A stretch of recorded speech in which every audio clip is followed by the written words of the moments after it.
आपके पास आता हूं, आज आप कूड़ा बता रहे हैं। ट्रस्ट की बात है कि कल तक आप नहीं जानते थे क्या कि जो कूड़ा आपके साथ बैठा है वो कूड़ा है वाकई में? मतलब इधर आपसे गठबंधन टूटा और आपके साथ बैठा हुआ व्यक्ति उधर कूड़ा हो गया। जिस पे आप मुझे सवाल पूछ रहे हैं वो आधिकारिक बयान नहीं है। रोहिणी आचार्य जी किसी पद पर नहीं है, वो अपना उनका व्यक्तित्व हो सकता है। और दूसरा मैं आपको अच्छा कंचन यादव जी, मैं आधिकारिक पूछता हूँ, कंचन यादव जी सुनिए ना, मेरी बात तो सुन लीजिए। मल्लिकार्जुन खड़गे आधिकारिक हैं, आप ही के साथ अलायंस में हैं और अगले आने वाले वक्त में चुनाव लड़ेंगे। वो कह रहे हैं आया राम गया राम हो गए।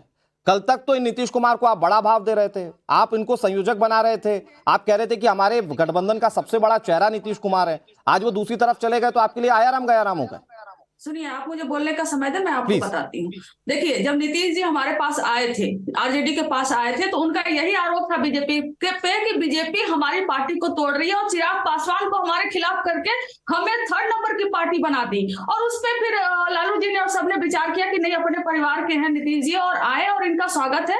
और जब ये आए, सरकार बनी और बेहतरीन काम किया। आप देखे होंगे कि जैसे शिक्षक भर्ती हुई, और देखिए लॉ एंड ऑर्डर तब भी नीतीश कुमार जी के पास था, लेकिन भारतीय जनता पार्टी आरोप लगाती थी जंगल राज आ गया, जंगल राज फिर से आ गए। क्यों? क्योंकि वो आरजेडी के साथ आ गए थे। तो यही आप देखेंगे कि जब वो पॉपुलेशन कंट्रोल बिल पर पॉपुलेशन कंट्रोल पर बोलते हैं विधानसभा में, तो इनके एक एमएलसी बीजेपी के निकल कर रोती है कि हमारी इज्जत चली गई, सारी महिलाओं और उन सबकी इज्जत चली गई। और उस मुद्दे को लेकर 5 राज्यों के इलेक्शन में प्रधानमंत्री नरेंद्र मोदी जी इसको भुलाते हैं। आप देखिए, और जिस तरीके से वो पगड़ी है ना, पहले वो जो सम्राट चौधरी जी, आखिर वो पगड़ी कब उतारेंगे? उसका भी उन्होंने वचन लिया था कि जब तक नीतीश जी को सत्ता से नहीं उतारेंगे तब तक वो पगड़ी नहीं हम उतारेंगे। लेकिन आज उनके नीचे बैठकर काम कर रहे हैं। कंचन जी ठीक है, आप बीजेपी पर सवाल पूछते हैं, मैं बीजेपी के पास यही सेम चीजें टॉस कर दूंगा।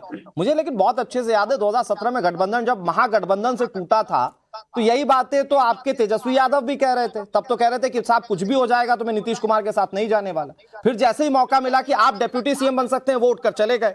तो आपको सवाल उठाने का हक है क्या, जो सवाल आज आप बीजेपी पर उठा रहे हैं? ये आपने गलत कहा कि कुछ भी हो जाए। नीतीश कुमार जी का आपने सुना है, मिट्टी में मिल जाऊंगा पर वहां नहीं जाऊंगा। अरे उनकी तो छवि आप बता ही दे रहे हैं दल बदलू की, आपकी दल बदलू की है कि नहीं? ये आप गलत आप भ्रामक खबर पहुंचा रहे हैं यहाँ पर कि ऐसा जैसे नीतीश जी ने बोला था, वैसा नीतीश जी ने बोला था। अगर ऐसा कुछ होता तो आप लोग अरे नहीं आप समझी नहीं कंचन यादव जी, आप हो सकता है थोड़ा सा उत्तेजित हो गई, समझी नहीं।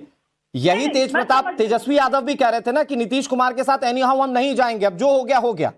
फिर मौका मिला और जब ये लगा कि आप उप मुख्यमंत्री बन सकते हैं तो आप चले गए कि नहीं नीतीश कुमार के साथ? मेरा सवाल तो ये है आपसे। आप मीडिया वाले हैं, नैरेटिव गढ़ना आपका काम नहीं है। सर, मैम मेरा सवाल वो है जो आज की जनता जानना चाहती है, इसका जवाब। मेरा काम सवाल पूछना है, मैं वो पूछ रहा हूं आपसे।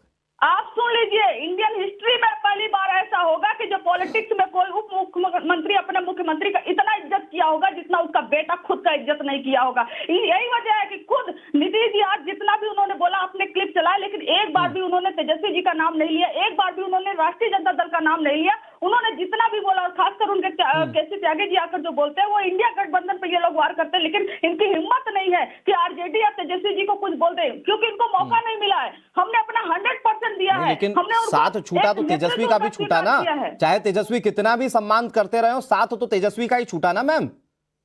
तो ये सवाल पूछना चाहिए दोनों जनता से।